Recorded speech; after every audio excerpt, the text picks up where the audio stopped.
Sino po yung tinutukoy ni Apostol Pablo? Na dahil anya sa atin. Sino po ba yung kaatin dito ni Apostol Pablo?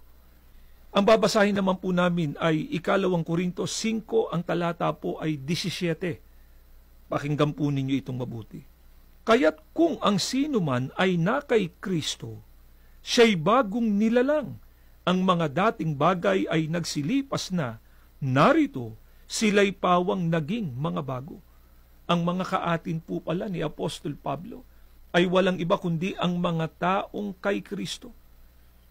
Sino po ba ang pinatutunayan din mismo ng ating Panginoong Kristo na mga taong sa Kanya?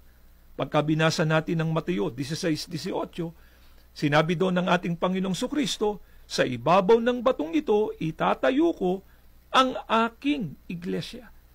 At kung aling iglesia po ang tinutukoy doon ng ating Panginoong Kristo, dito po sa Roma 16:16 ay ganito po ang ating mababasa. Pakinggan po ninyo ito. Mangagbati ang kayo ng banal na halik.